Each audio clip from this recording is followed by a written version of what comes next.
వీళ్ళు వెతుక్కొని వచ్చారు నా కోసం. దేనికి? మాకు యురేనియం మైనింగ్ జరుగుతూ ఉంది అన్నా, నువ్వు వచ్చి ఏదైనా చెప్పన్నా అంటే, ఆ రోజు ఓడిపోయినాను 2019 తర్వాత 2 చోట్ల ఓడిపోయి ఉంటే నా మీద ఏ నమ్మకం పెట్టుకొచ్చాడు? ఎందుకు నేను తెలంగాణ యువతను నమ్ముతానంటే, వాళ్ళకున్న లోపల ఉన్న భావం ఎంత బలమైందంటే మొత్తం ప్రభుత్వానికి కదిపించింది ఒక్క కుర్రోడి భావం. దానికి నేను ప్లాట్ఫామ్ అయ్యాను అంతే. దానికి ప్లాట్ఫామే అయ్యా. వచ్చి కుర్రోడు రోడ్డు మీద కూర్చొని జనసేన ఆఫీస్ ముందు కూర్చుంటే వెళ్ళి మాట్లాడా. ఏం బాబు ఏం కావాలన్నా అంటే, నీకు కూర్చోబెట్టి అన్న మాకు యురేనియం మైనింగ్ జరుగుతుందన్న మా శ్రీశైలంలో చెంచుపెంటల్లో, నువ్వు మాట్లాడన్నా అంటే నేను మొత్తం తీసుకొస్తే ఒక్క మాట మాట్లాడితే ఆ రోజున వి హనుమంతరావు గారు, ఇప్పుడు కాంగ్రెస్ నాయకులు వి హనుమంతరావు గారు, మేము కూర్చొని మాట్లాడితే అఖిలపక్షం ఆ రోజు పిలిచాం. ఏ బలం ఉందని జనసేనకి ఆ రోజున ఓట్లు వస్తాయన్నా మేము చేసింది తెలంగాణ మీద ప్రేమ, తెలంగాణ మీద ఇష్టం, తెలంగాణ మీద మమకారం.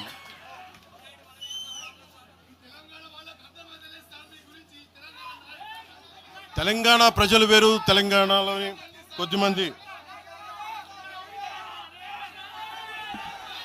నేను కేసీఆర్ గారు భారత రాష్ట్ర సమితి పెట్టి ఆంధ్రాలో పార్టీ పెట్టినప్పుడు స్వాగతించిన వాడిని నేను.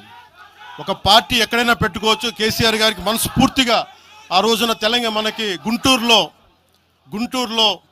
బీఆర్ఎస్ పార్టీ కార్యాలయం పెడితే, అంతకుముందు జనసేనలో పనిచేసిన నాయకులను ఆయన ప్రెసిడెంట్గా పెడితే మనస్ఫూర్తిగా స్వాగతించాం.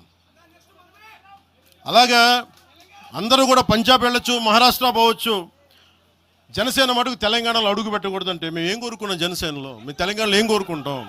పవన్ కళ్యాణ్ ముఖ్యమంత్రి అవుతాడు ఇక్కడ. ఆంధ్రాలోనే దిక్కు లేదు, పవన్ కళ్యాణ్ ఇక్కడే ముఖ్యమంత్రి అవుతాడు.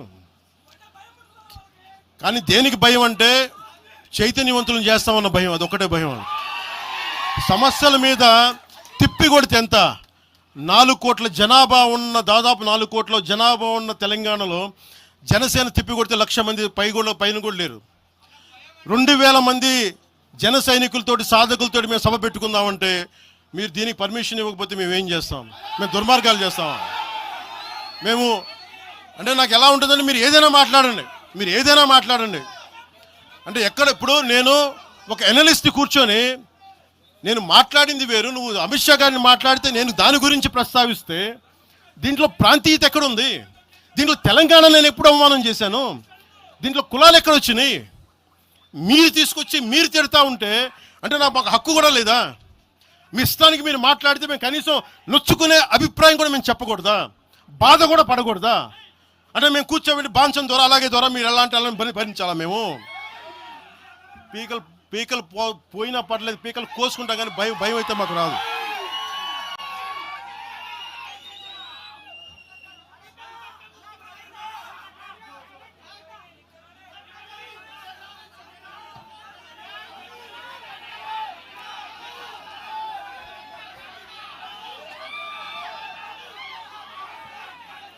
నేను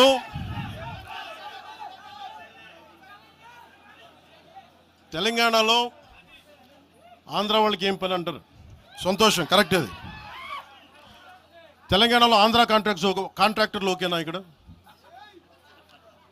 ఆంధ్రాలో తెలంగాణ కాంట్రాక్టర్లకి బాగానే పనిచేస్తున్నారు. అక్కడ తెలంగాణలో ఆంధ్ర కాంట్రాక్టర్లు బాగానే ఉన్నారు. ఎవరినా మీరు బేవకూఫులు చేస్తా ఉన్నారు? మీరు ఎవరిని బేవకూఫులు చేస్తారు? మీరు ప్రజలనేమో మీరు మభ్యపెట్టి, యువత మీరు ప్రజానికం, మీరు తెలంగాణ ప్రజలు ఇది గుర్తించాలి. ఇది వీళ్ళు బాగానే ఉన్నారు, వీళ్ళ అధికారాలు బాగానే ఉన్నాయి, వీళ్ళు బిజినెస్లు బాగానే ఉన్నాయి, వీళ్ళ కాంట్రాక్టులు బాగానే ఉన్నాయి. ఏదైనా మాట్లాడితే నాలాంటి వాడిని కూర్చోబెట్టి భయపడతా ఉంటారు. మీరు ఒక్కసారి చెప్పండి. మీరు నిజంగా వద్దు అనుకుంటే తెలంగాణలో అసెంబ్లీలో ఎవరైతే తిడుతున్నారో మీరు తీర్మానం పెట్టండి. పవన్ కళ్యాణ్ అనేవాడికి ఇక్కడ పర్మిషన్ లేదు, రాకూడదని పెట్టండి పర్మిషన్. సంతోషం నాకు. దాన్ని ఎలా పెడతారు నేను కూడా చూస్తాను దాన్ని. మేము 1,200 మంది ఉద్యమకారులు ఎంతమంది చనిపోయారో నాకు తెలుసు.